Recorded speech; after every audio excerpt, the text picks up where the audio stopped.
Әсел шипажайында қазіргі таңда асқазан ішек және өт жолдары мен қант диабетін, одан бөлек буын ауруларын емдеу мақсатында 30-дан астам процедура қарастырылған.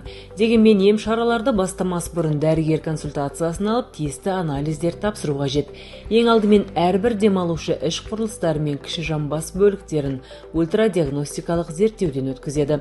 Сондай-ақ асқазан жолдарындағы ауруларды анықтау мақсатында ФГДС процедурасы да жасалады. Әсел шипажайындағы өте пайдалы ем шаралардың бірі ішек жуу, яғни гидроколонотерапия процедурасы.